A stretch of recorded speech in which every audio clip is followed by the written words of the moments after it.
Awesome. Okay, so for those who do not know, my name is Emmanuel Schanzer. I am a former computer scientist who went out to go work for Microsoft. I worked in the Common Language Runtime Group, thinking about programming languages and compilers. But in my heart, I'm an educator. And so I actually left the private sector a long time ago and took over as a public school math teacher, working in Boston Public Schools, both at the middle and high school level. And today I come to you as the founder and co-director of Bootstrap. And for those of you that are social media savvy, we are at Bootstrap World on Twitter, on Facebook, on Insta, or what have you. And I wanted to kick this off by taking you back a step. Now, the world of CS education has been around for a long time, but about 15 years ago, something sort of shifted. Some momentum got picked up. And the rallying cry was CS for all. And everybody had these questions. They said, all right, we need these CS classes taught by CS teachers, but gosh, what do you put in a CS class? What are the ingredients you need for it to be a CS class? And who's going to teach the class? And where does it fit? And what standards will it, address? And what course credit will it count for? And those were the big questions at the time. And so we at Bootstrap, we made sort of an interesting bet at the time. We said, maybe dedicated siloed computer science classes, maybe they're not the only way to do this. In fact, maybe they're not even the best way. And so when everyone was focused on coming up with these classes, we went in a totally different direction. We bet on integration. So teaching computing in contexts like math, for example. And the history of teaching math and computing together is actually pretty depressing. I mean, it's like 50 years of negative results and frustrations. And mostly, it's because it's being driven by the math folks who don't know enough about computing to sort of anticipate those unintentional bumps in the road, or by the computer science folks who don't know enough about math education to even understand how computing could help. And so 15 years ago, we bet that we could do this by putting together a team with deep backgrounds in both math and computing. And finally, the third bet we made was we can do this so it's equitable and it works for all students everywhere. So fast forward to today. So Bootstrap is now one of the largest providers of in-school computer science nationwide, one of 3 curricula cited at the high school level by the National Science Foundation. And we're happy about all of that. But what we're really proud of is the fact that when you look at who's in Bootstrap classes, more than 43% of those students are girls and young women. More than 46% self-identify as Black or Latino. And the reason for that is simple. These classes are taught almost entirely by non-CS teachers who have no computing background in non-CS classes. And we didn't just do this for algebra, which is where we started. We rinsed and repeated for physics, as well as high-end computer science like reactive programming, and of course, data science, which is what I'm here to talk to you about today. So that was sort of the bet that we made. But now there's something else going on at the moment, which is instead of chanting CS for all, everyone is chanting data science for everyone. But everything old is new again, right? This is essentially like the bell bottoms of ed reform, because all of a sudden we're asking the same kinds of questions. We need data science classes taught by data science teachers.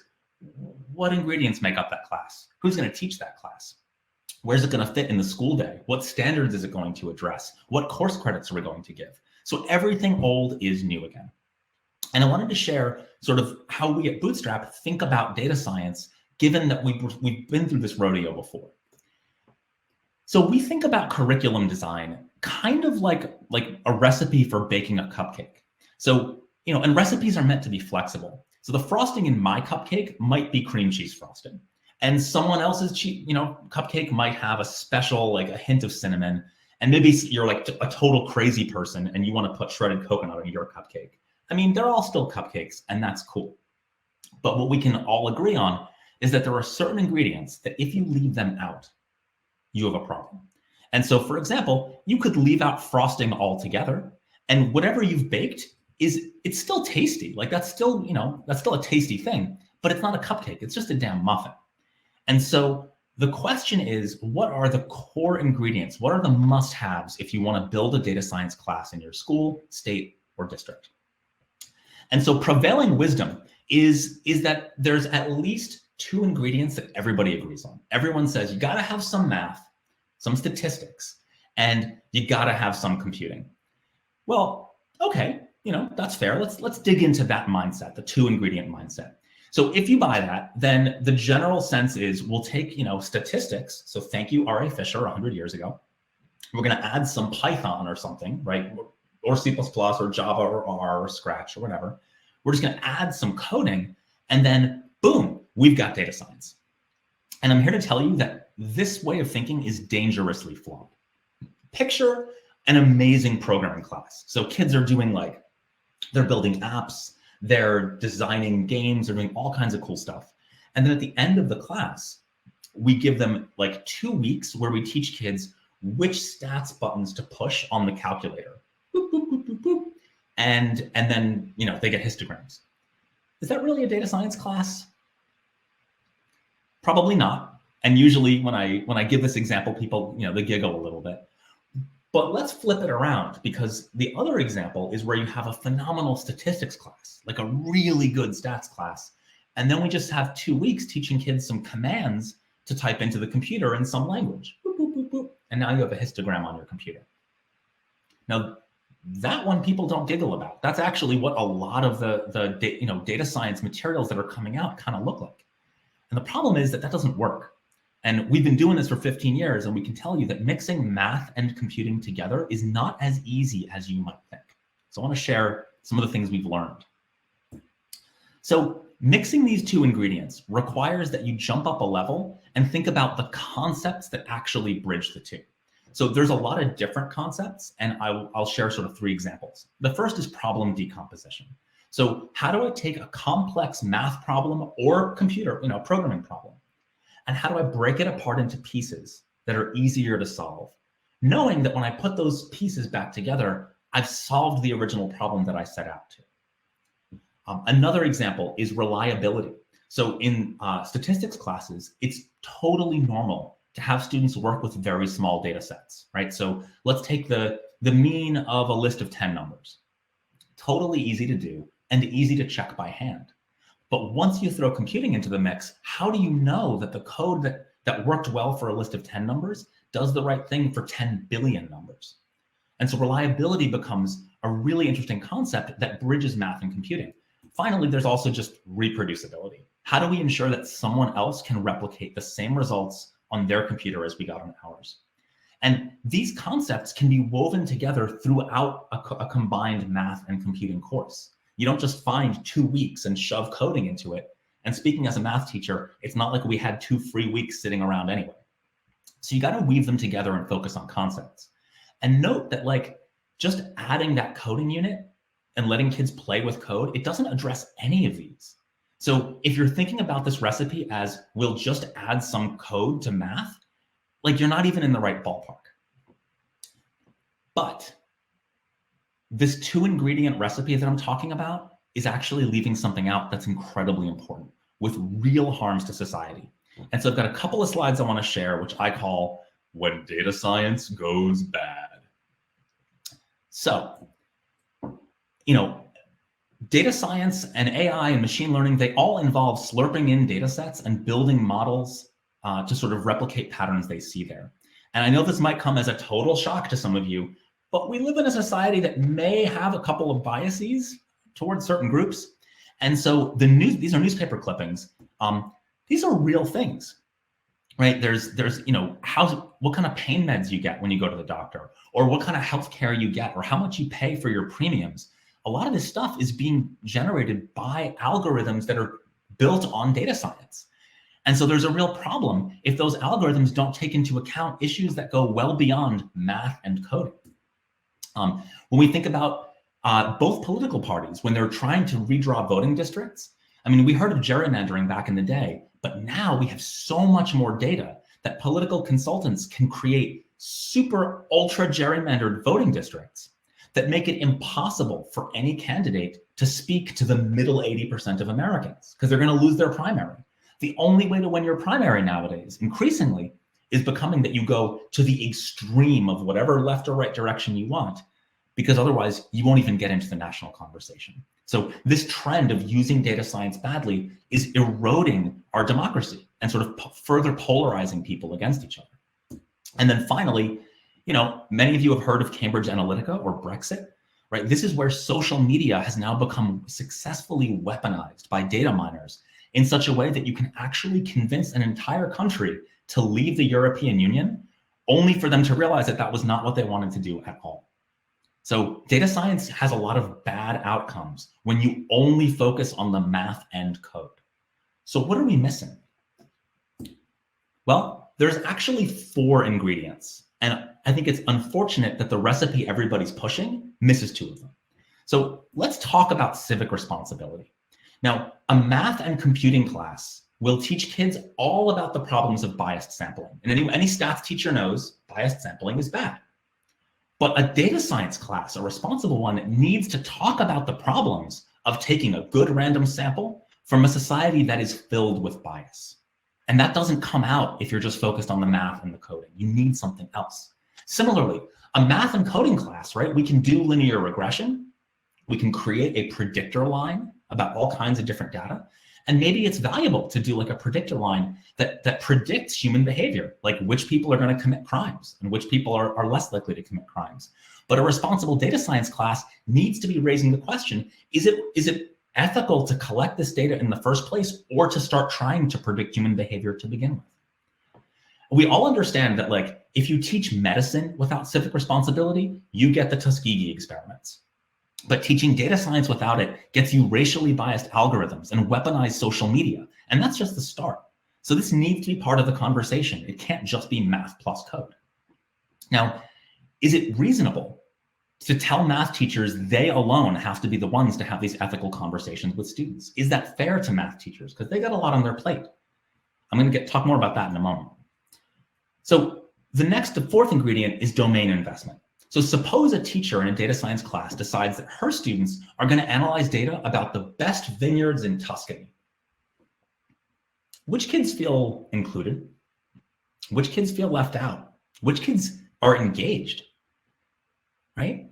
The choice of data set matters. And remember that in industry, you can be a brilliant mathematician and a brilliant coder, but if you don't know anything about baseball, you cannot analyze data for a Major League Baseball team. You actually have to know something about the domain in order to interpret what the math and code are telling you. So we need to make sure that teachers are prepared to meet students where they are and talk about what matters to them by choosing their data sets wisely. We have a paper that just came out in January that shows that students' investment in the domain has a profound implication for engagement and relevance, not to mention diversity, equity, and inclusion.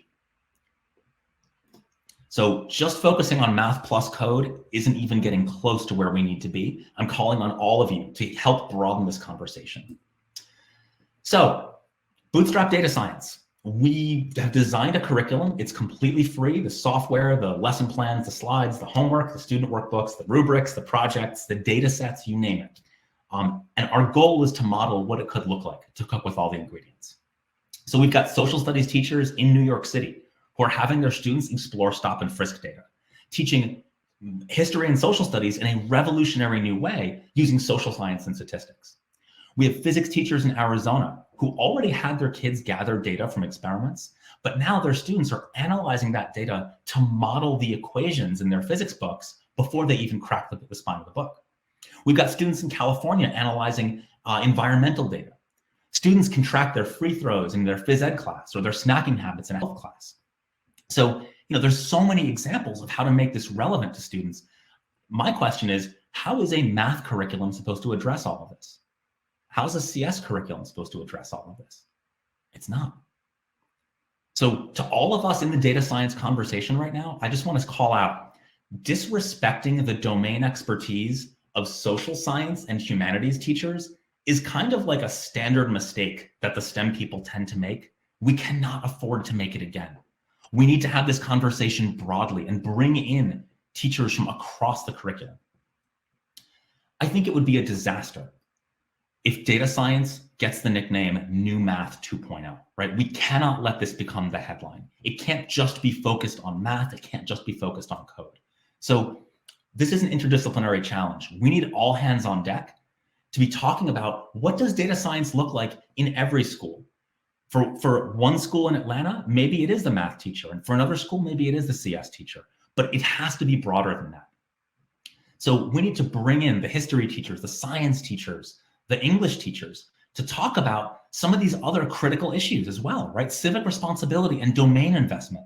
It has to be part of the conversation, or we're just going to go back to data science gone wrong. We got to choose our tools wisely, right? Don't choose a tool just because it's popular, or even because it's free, or even because that's what someone told you to choose. We got to choose a computational tool that is appropriate to the computational learning goals of the classroom and the domain expertise of the students. We got to focus on having better data sets. Right now, if there's any people from companies in the audience right now, companies have been great about donating data sets to the cause. Enough. We don't need more and more data sets. I mean, they're nice, we're not going to say no, but we need better data sets. We need data sets that are high quality. If you're a teacher who needs to teach students about skew, give us a data set that has skew in it. If you want to talk about Simpson's paradox in your AP stats class, give me a data set that talks about that. If I'm a history teacher and I'm talking about the baby boom and the population trends that followed World War II, get me some census data following World War II. We need to be talking about better data sets, not just more data sets. And finally, we firmly believe at Bootstrap, this stuff's got to be free. And so, like I said, we have an example that we use, that we work with tens of thousands of students nationwide. All that stuff is free. But we also share what we've done and we share our research because we want to call on all of our friends in this space to leverage that stuff and use it so that we can all make each other's materials better. So that's the goal. Thank you so much. I really appreciate everybody taking their time. Here's my email address if you want to get in touch. If you want to shout us out on social media to share the word, there's our handle. And I'm happy to take any questions that people may have.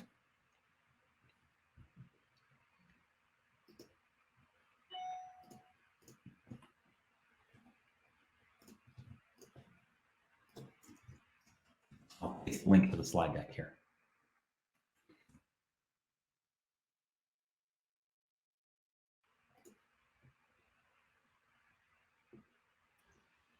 So once again, if you have any questions, you may place them in the chat. You may also click on the share audio and video and come up to the video window and ask or have a conversation.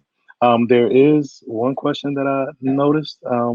Is professional development available for the educators? It absolutely is. And so we've got a whole bunch of training scheduled. There's a virtual one that's open to anyone, anywhere in July 18th through the 22nd. But the full schedule is in that link that I just posted. We're also working with multiple cities and districts around the country to schedule more, as well as quite a few state boards of education to set up statewide implementation plans for data science pathways. Okay, thank you. And as you see, the slide presentation that has been shared, it is also pinned to the top of the chat as well.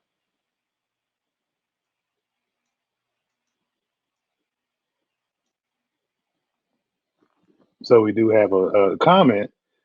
Definitely enjoyed and found your information important. A different way of looking at implementing this. Awesome. Yeah, I mean, I can share. I think New York City has done a really impressive job of rolling out data science across the nation's largest district. And I think one of the things that worked especially well for them is they didn't come down hard from the top. They didn't just say, all right, schools, you got to have a data science class, make room. And they didn't say, hey, math teachers, buckle up, now you're teaching data science. They left it a little open-ended. They say, look, data science is a priority. We want to see schools in every borough doing data science, but it's up to the schools to decide where it fits best. And so giving schools and teachers that opportunity to choose, to opt in, led to a much more engaged cohort of teachers, much more lively discussions. I mean, I just did a PD for them last Saturday where we had a teacher, a CS teacher, talking about this really interesting coding component that they thought, oh, gee, we could really get kids to think about, filtering such and such a data set. But what's my motivation? And there was another teacher there teaching not CS at all who said, oh, I have perfect motivation for it. The NBA data set has this whole thing about number of field goals made and percent of field goals achieved. What did I say? Field goal, 3-pointers made and 3-pointers that were successful. And they said this statistic is always messed up. You got to know basketball to understand that you got to filter out all the players who only play 5 minutes a game. Because there's a bunch of these folks who show up who barely participate, and they'll do like 20 3-pointers, only 2 of them get in. And so they clutter up the data. So you got to filter it out. So you look at the players who actually put in the minutes, and you get a totally different result. And the coding teacher saw that and said, perfect, that's the motivation I needed. But they wouldn't have gotten that because they didn't have that domain knowledge ingredient that this other teacher brought. And so imagine you've got a training of like 30 teachers from every different content area. The discussions get lively and everybody goes back to their classrooms with just like a Bible of here's 10 different data sets I could use to motivate filtering, transforming, linear regression, you name it.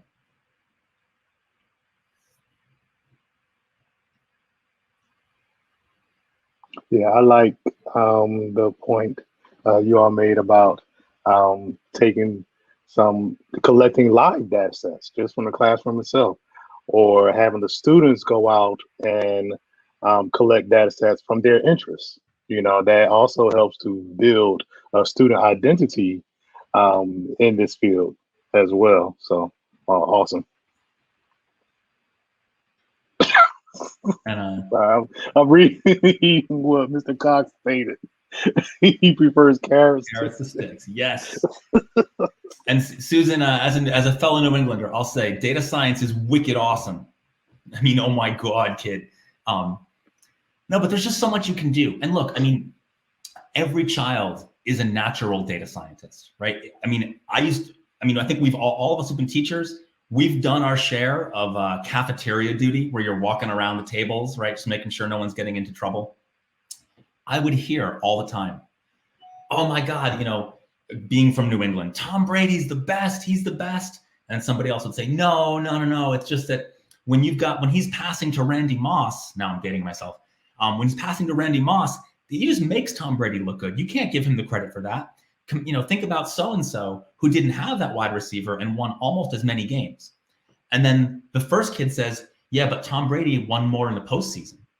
Another kid says, well, but you gotta consider the strength of the whole team.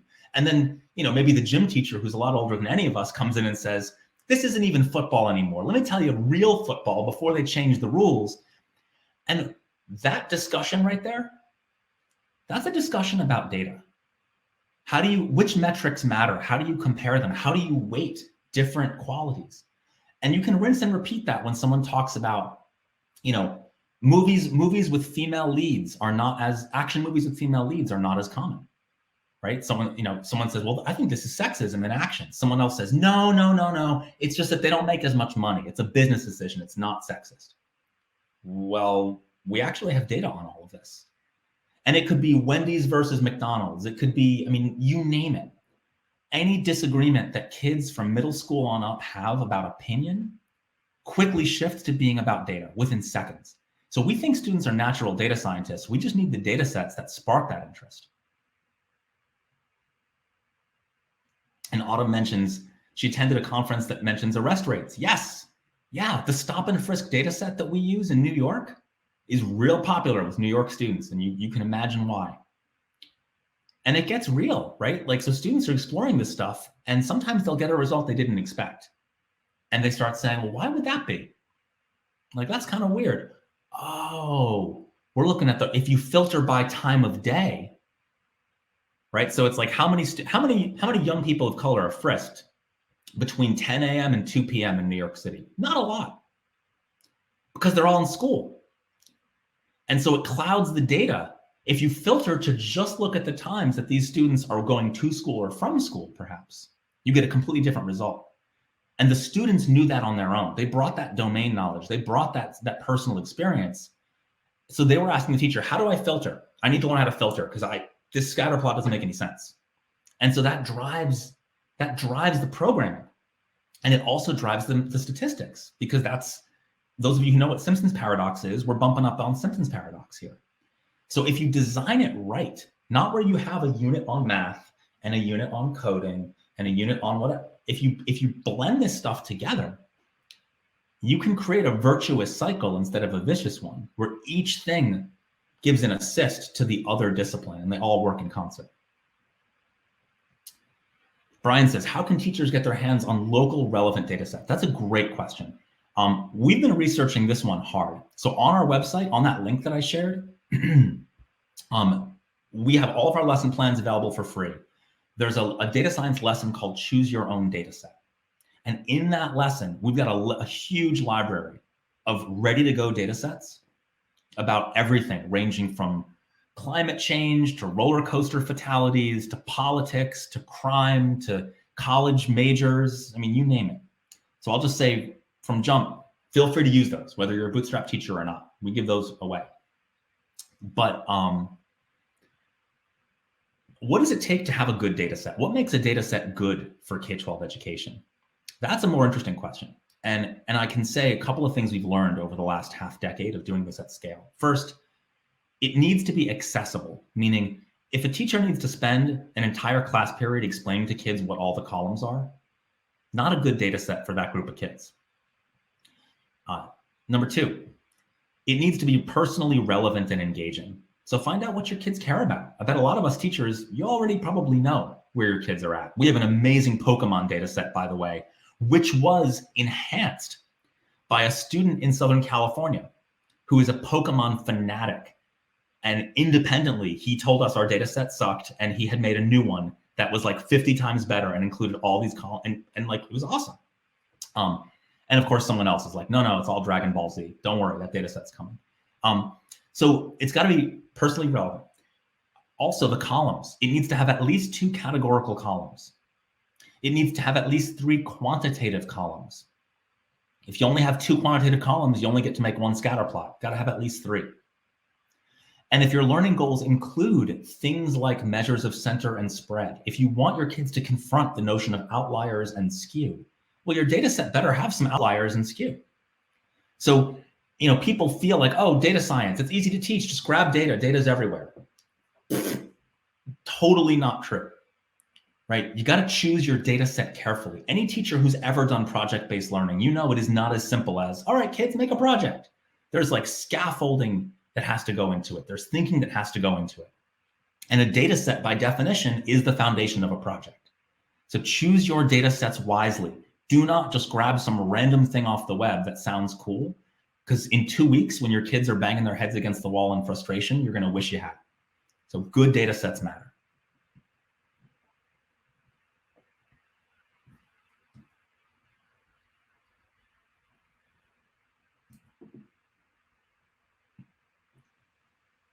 Let's say Mr. Cox put in the chat what would make some good data sets.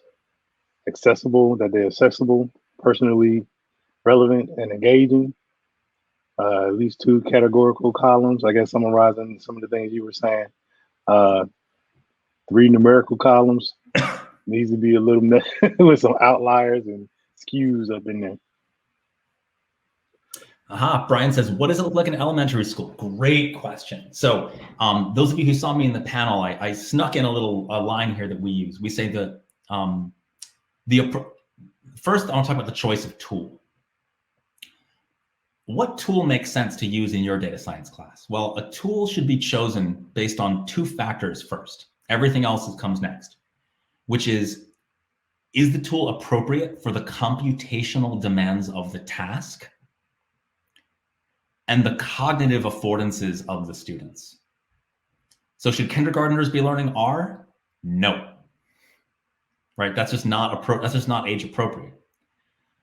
But the computational demands of the task are often left out.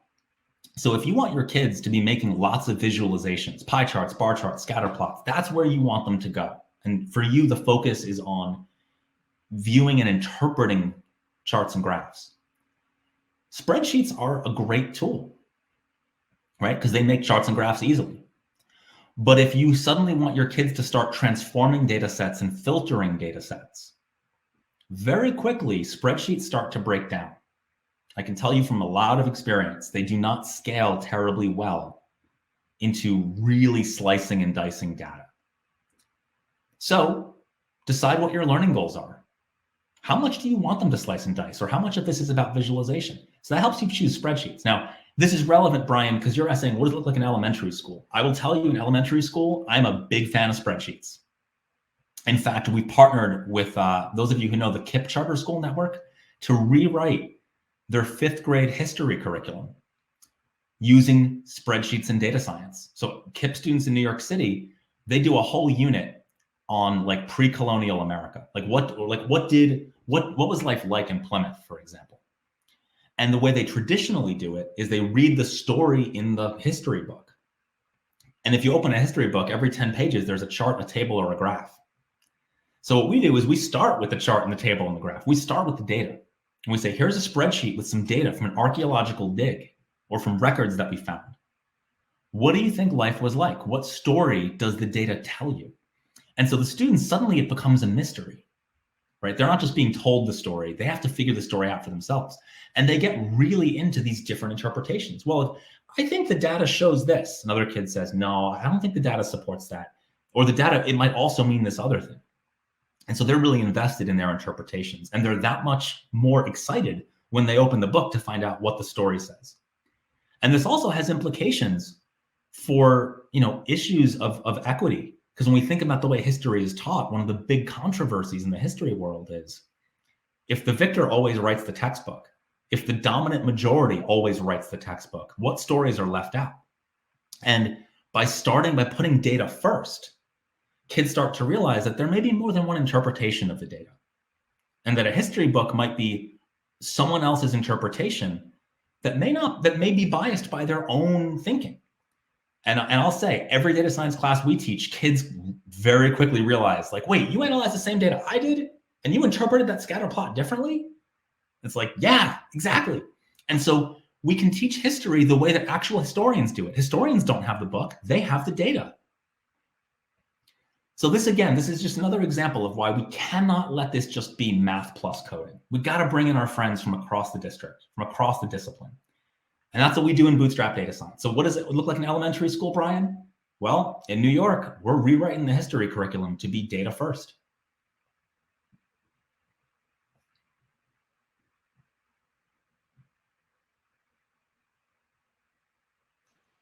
Yeah, that was a great response. I actually, a couple of minutes ago, was going to mention something about when you're given data sets and trying to filter or not filter, that one person can look at it and have one interpretation, and then another person could look at it and have a totally different interpretation.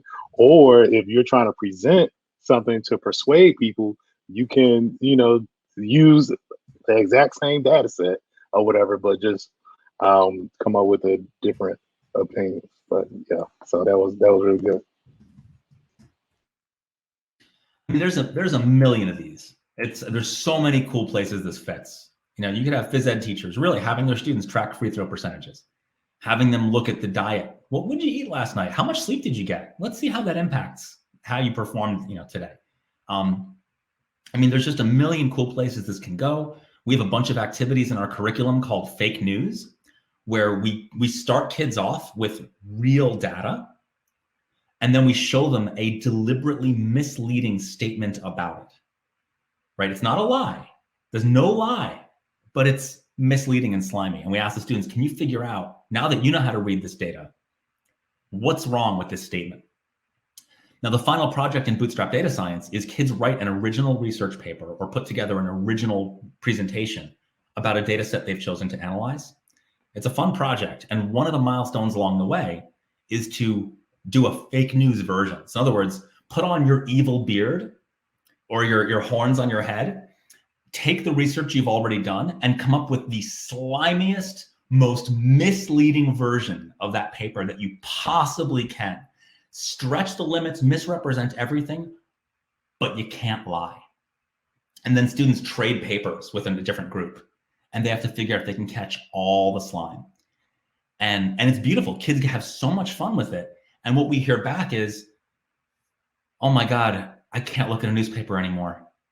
Because I just see like no one's sharing enough data. Like everything is misleading because they're not sharing the data they need.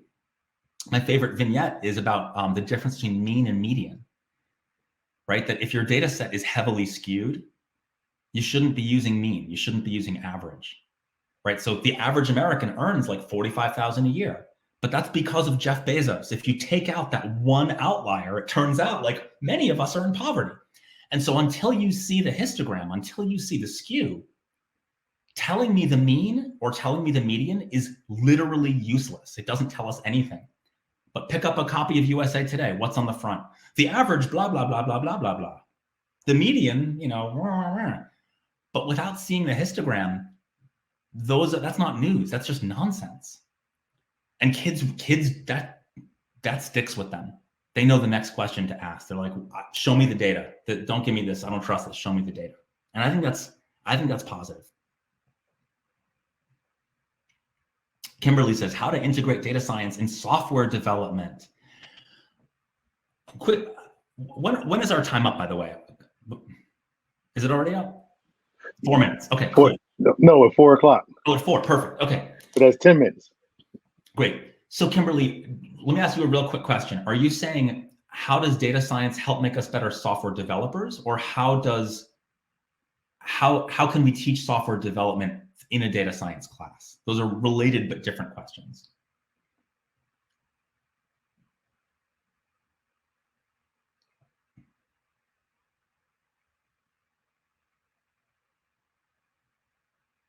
Brian says he wants to know the latter. So how does software development fit into data science education? So great. I'll start with that, and Kimberly will correct me if I'm tackling the wrong side of it. So I alluded to this earlier with that example where the data science drives the coding. So, you know, let's say we're looking at a table of animals at an animal shelter. And we know how old they are when they get adopted. We know how big they are. We know how much they weigh, and we know how long it takes for them to be adopted. And so we, throw up a scatter plot and we say, do you think that heavier animals take longer to be adopted, right? Because maybe that means they're older, they're adults, because puppies and kittens are smaller and they're cuter. Or maybe it's that apartment buildings, a lot of apartments say you can't rent here if you've got an animal weighing more than 100 pounds. So large breed dogs are hard to get an apartment. And so you might think, well, there must be a correlation, right? Because of at least those two reasons between the size of the animal and the weeks to adoption. So you throw up the scatter plot, surprise, the correlation is not nearly as strong as you might think. But almost inevitably, one student says, no matter how old a rabbit is, it doesn't weigh very much. Whereas even a Great Dane puppy still weighs a good amount. Like we shouldn't be lumping all of them into the same scatter plot because we're not going to see the correlate. Like, let's just do a different scatter plot for just the rabbits, just the cats, and just the dogs. Maybe we'll get a clearer definition. Now, math teachers in the room, this student has just figured out Simpson's paradox, which is like AP level stats. But we can hit it in middle school because kids know about pets. So now all of a sudden there's this need. Kids says, well, how do I get a table of just the dogs? Now they want to filter a data set. And so this brings up some great software engineering questions. So one option is you make a copy of the data set and delete all the rows that are not dogs. And then rinse and repeat for cats, for rabbits, for tarantulas, for lizards, and so on. Now we've got these different data sets. Okay, cool. That's one way to do it. But then we realize that we're doing some other study and we want to convert their weight from pounds to kilograms. Or maybe we discover that there's 2 animals that were in that data set that shouldn't have been there, right? It was just like, an old cat and an old dog, they got loose and they got picked up and their owners found them the next day. So they were adopted instantly, but they weren't really up for adoption. And we got to take them out of our data set. Well, okay, now we're in trouble because we just made 6 copies of the data to do each of those subsets. So this is just bad software engineering, right? It's making duplicate copies of data means your data is going to eventually fall out of sync and get corrupt. So now I have to go back and fix all those subsets to make sure that these 2 older animals aren't in them. So what does this motivate? This motivates abstraction. It says, you know what, rather than making copies of the data, let's define a function which filters the data. It filters the table. And that way, our analysis is represented as functions. It's represented as code. So whatever the original data set is, filter it so I'm seeing the dogs and then make my scatter plot. Filter it so I'm seeing the cats and then I make my scatter plot. I'm never actually changing the original data set. And so if I have to make a change or something happens, automatically that change trickles through my software because I don't have to go changing code in 10 places. So that's how we get abstraction and reusability. That's how you get at that from data science. And that's just one example from software engineering. There are so many more we could talk about, but they come up really naturally in a data science class.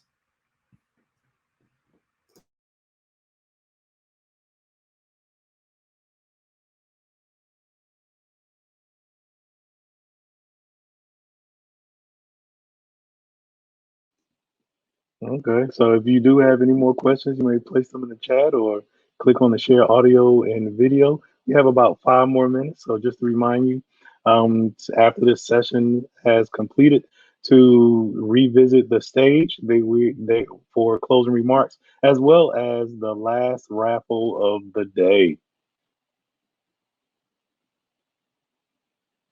And I'll throw a direct link to our virtual PD for anybody who wants to know. And yeah, we use spreadsheets at the elementary level, we use programming at the high school level, and we also are doing some really interesting work with CodeApp for that in between as well. So hope to see some of you there.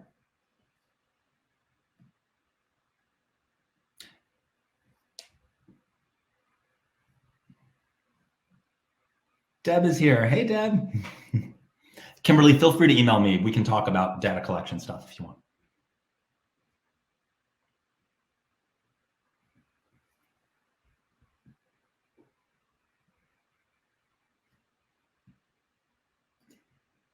Yes. Thank you very much, Mr. Shanzer. Awesome presentation. Thanks for having me.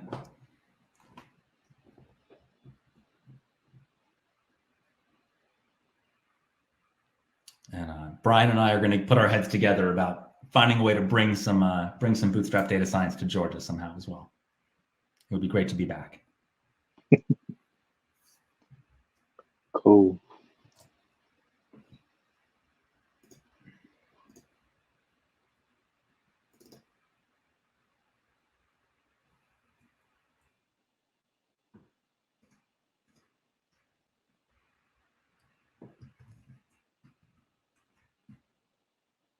Okay, so if there's nothing else, we'll see you back at the stage. Sounds good. I got to go pick my daughter up from preschool, so I'm going to jet. Oh, okay. Understood. Thanks for having me.